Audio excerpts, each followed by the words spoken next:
Salut les amis, je suis très heureuse de vous retrouver pour ce second podcast de notre série En confinement, chez Marianne et Nicolas à Cognac. Alors aujourd'hui, nous vous proposons d'aborder une nouvelle thématique, Covid-19 et droit du travail, ou comment s'y retrouver.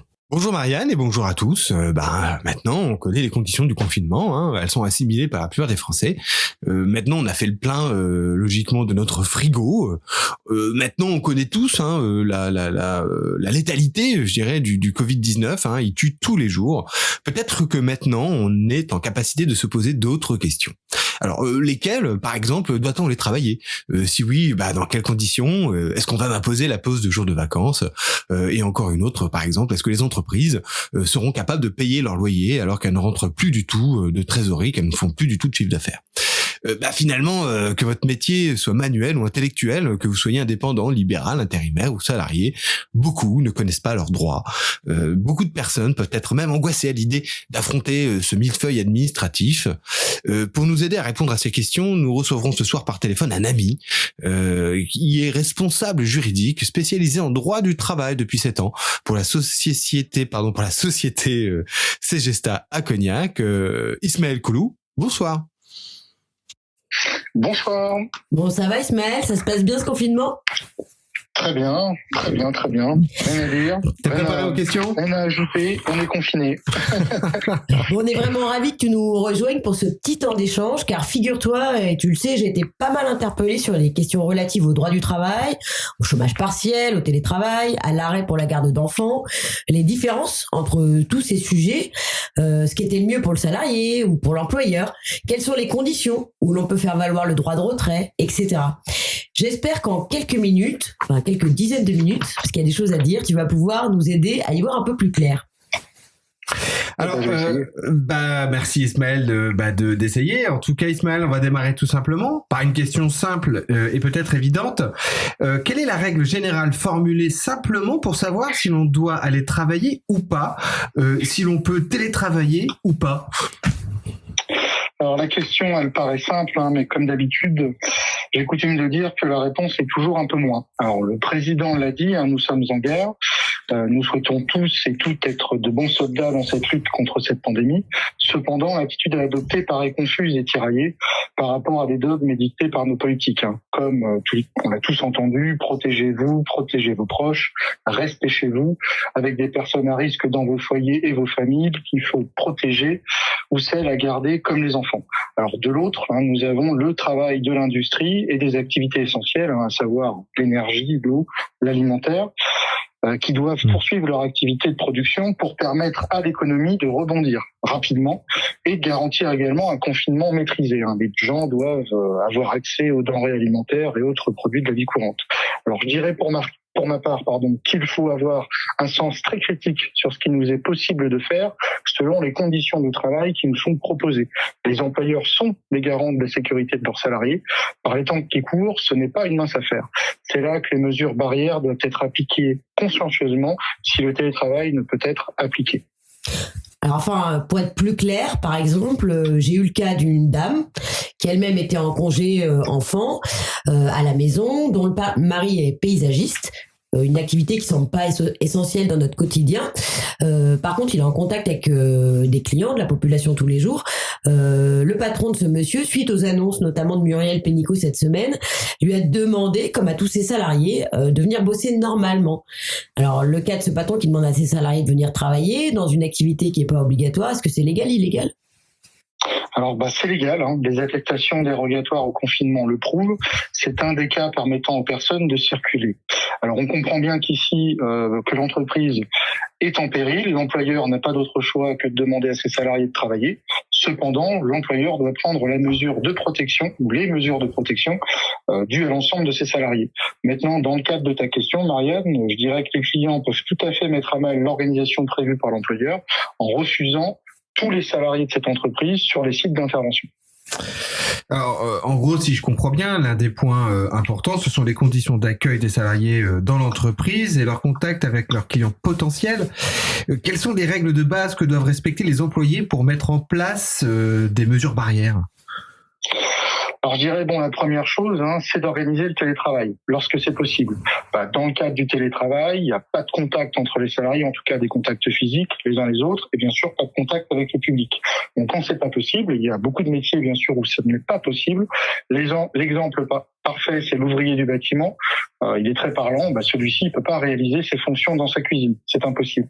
Donc le salarié qui se rend sur son lieu de travail, il doit impérativement respecter les gestes barrières, se laver les mains très régulièrement, tousser ou éternuer dans son coude ou dans un mouchoir, saluer bien sûr les salariés, les collègues, sans se serrer les mains, éviter les embrassades et utiliser bien sûr des mouchoirs à usage unique et les jeter bien sûr juste après.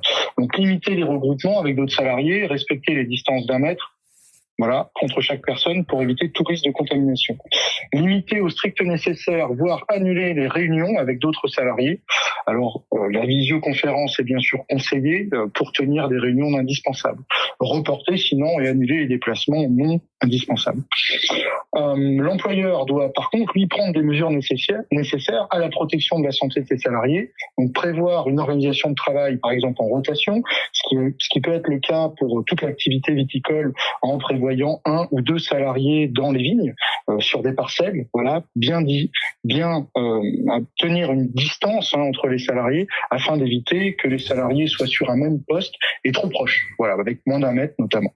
Mettre ensuite à la disposition des salariés du gel hydroalcoolique et augmenter la fréquence de nettoyage des espaces de travail. Les espaces de travail qui bien sûr doivent être nettoyés suffisamment et adapter bien sûr les produits et les gestes qui est notamment la fréquence de nettoyage des poignées de porte, des claviers de souris si le télétravail n'est pas possible. On a bien compris du coup le cas des salariés qui sont en emploi, donc les mesures qu'on doit mettre en place dans ces cas-là.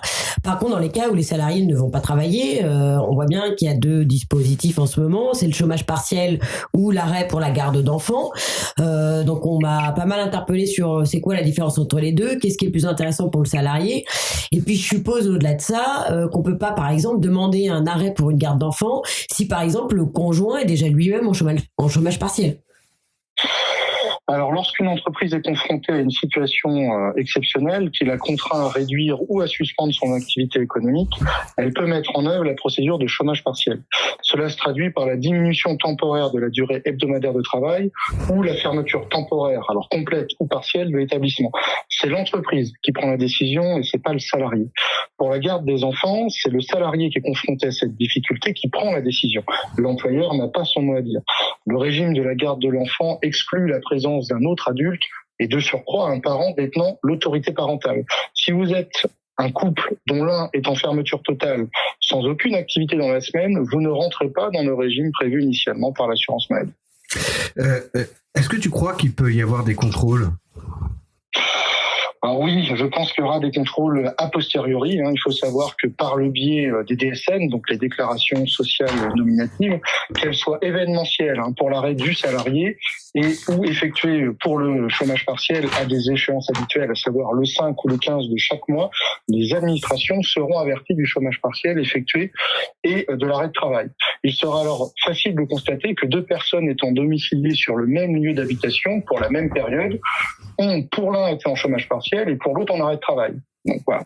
Attention cependant, la réponse peut être nuancée. C'est une personne qui... Et d'un point de vue pratico-pratique, on n'a pas abordé la question du montant, parce que, alors arrête-moi si je me trompe, mais en chômage partiel, le salarié va toucher 83% en fait de son salaire à peu près, et par contre celui qui est en indemnité journalière de base, qui n'a pas de maintien de salaire, c'est à peu près 70%. On va voir que les gens aient à peu près une idée sur les montants auxquels ils peuvent prétendre, en fait, si tu veux. Bien sûr. Alors, dans le cadre du chômage partiel, c'est 84% du salaire net qui devrait être versé aux salariés, tandis que quand on est en arrêt de travail, qui est assimilé à, on va dire, un arrêt de travail, dans ce cadre-là, la maladie prend en charge l'indemnité, c'est une indemnité journalière qui est versée aux salariés, donc qui est de l'ordre de 50% de son salaire normalement brut, entre guillemets, calculé spécifiquement par l'organisme de santé. Et dans ce cadre-là, il y a un complément qui est fait par l'employeur. Alors, je ne sais pas si le complément sera de l'ordre de 100%. Déjà, ça dépend effectivement de l'obligation faite à l'employeur de compléter ce qui est versé par les IJ, comme on dit. Normalement, c'est 90%. Ça peut être 100% selon les conventions collectives. Voilà. Ok, donc sujet qui va venir en complément de tout ça, le droit de retrait. Il y en a beaucoup qui en parlent. Ça s'applique comment, dans quel cas? Beaucoup de gens en fait nous disent bah voilà, moi je veux faire valoir mon droit de retrait, je veux pas me mettre en danger si je viens travailler, mais je suppose que tout le monde ne peut pas l'invoquer sur le simple risque de contamination finalement auquel nous sommes tous confrontés.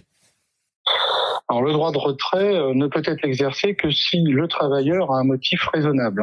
Alors le danger est réel pour tout le monde, ça on le comprend tout à fait, mais le motif raisonnable, lui par contre, c'est dans le cadre de son travail, si on a des raisons de penser que le salarié est face à un danger grave et imminent pour sa vie ou pour sa santé, il fait jouer son droit de retrait. Bon, il est bien évident que si l'employeur a respecté toutes les consignes évoquées auparavant ensemble, pour moi, il n'y a pas de motif raisonnable. Ismaël, là, rapidement, si on regarde, si tu veux, d'un autre point de vue, sous le prisme de l'employeur, quel est le plus intéressant pour l'employeur? Le chômage partiel? L'État prend en charge directement les salaires, c'est bien ça?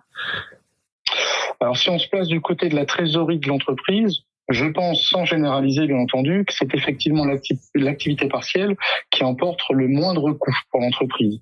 Alors l'employeur avance les 84% du salaire net des salariés ou les 100% pour les personnes qui sont au SMIC, et l'État les indemnise totalement selon le nouveau régime, contre 70% qui était prévu auparavant.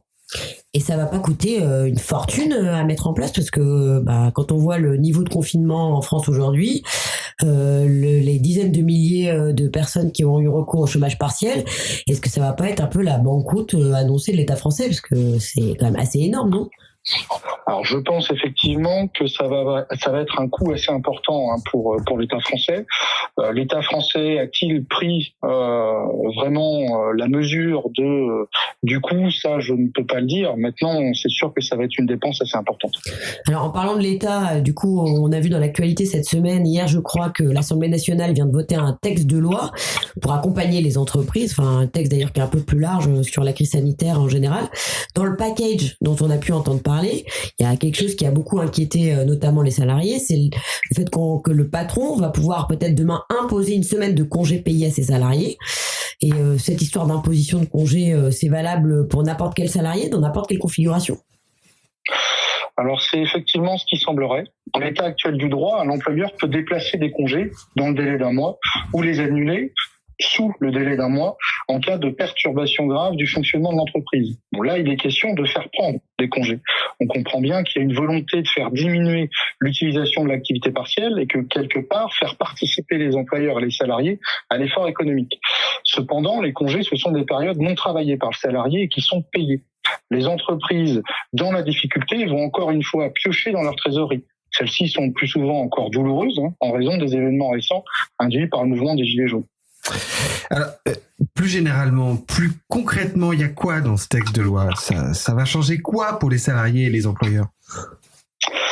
Alors, bon, c'est un projet de loi d'urgence qui devrait effectivement déclarer l'état d'urgence sanitaire et qui autoriserait le gouvernement à prendre par ordonnance, dans un délai de 3 mois à compter de la date de cette loi, de nombreuses mesures dans de multiples domaines, comme le droit social, le droit pénal ou encore les entreprises en difficulté. Donc, les mesures sociales visées pour les salariés et les employeurs, je pense que ça sera pour limiter les ruptures des contrats de travail et atténuer les effets de baisse d'activité, en facilitant le recours à l'activité partielle, favoriser une meilleure articulation de l'activité partielle et de la formation professionnelle avec une meilleure prise en compte des salariés à temps partiel, adapter les modalités d'attribution de l'indemnité perçue en cas d'arrêt maladie ou d'accident du travail, permettre aux entreprises de secteurs particulièrement nécessaires à la sécurité de la nation de déroger aux droits, c'est-à-dire à certaines règles d'ordre public, situations et stipulations conventionnelles relatives à la durée du travail, au repos hebdomadaire et au repos dominical. Donc modifier les dates de versement de l'intéressement également. Voilà. Est-ce qu'on n'a pas peur que l'arrivée de cette loi, en fait, fasse régresser les droits des salariés sur le plan social, parce qu'on voit bien l'allongement de la durée de travail. Il y a un certain nombre de sujets quand même qui vont faire sauter, en tout cas mettre vent debout tous les syndicats. Est-ce que tu crois que ce texte va rester figé? Est-ce qu'on n'a pas raison d'avoir peur d'une certaine manière, ou est-ce qu'ils vont revenir en arrière après la fin de la période de crise ? Alors c'est censé être un état d'urgence. Donc normalement, ce ne sont pas des lois ou des mesures qui sont amenées à être appliquées tout le temps. Normalement, elles sont là pour une durée de crise. Donc une fois la crise passée, nous reviendrons logiquement au régime connu. D'accord. Et le gouvernement, sinon, avait annoncé tout un tas de mesures dès la semaine dernière, principalement qui concernent des reports de charges pour les entreprises, que ce soit du loyer, l'électricité, l'impôt sur les sociétés, les charges sociales. Mais en fait, on se rend compte que le report de charges, c'est bien, mais en fait, ça règle rien puisque ça repousse juste les paiements, même échelonnés plus tard dans l'année. Sauf qu'une entreprise, pour certaines qui vont pas du tout rentrer de chiffre d'affaires ou très peu dans la période qu'on va traverser, on peut penser que dans 3 mois, cela ne changera pas grand-chose, non ? Je reprendrai l'esprit et les mots employés par le président. Nous entrons dans une crise, une guerre, avec des problématiques qui ne font que commencer et qui visiblement vont grandir plus le temps va passer. Les solutions viendront avec le travail de chacun et les mesures mises en place par notre gouvernement. Alors les rebonds de cette crise ne sont pas de mon ressort, mais il est vrai que la note à la sortie risque d'être salée pour notre économie. Alors, au-delà des reports de charges, on entend parler de mesures de type prêt bancaire, de trésorerie. Alors moi, personnellement, j'appelle ça une ligne de trésorerie. Donc pour moi, c'est pareil. Comment on va pouvoir payer un remboursement de prêt quand on ne rentre pas de cash, donc quand on ne rend pas de chiffre d'affaires, quoi ? L'État se porte garant.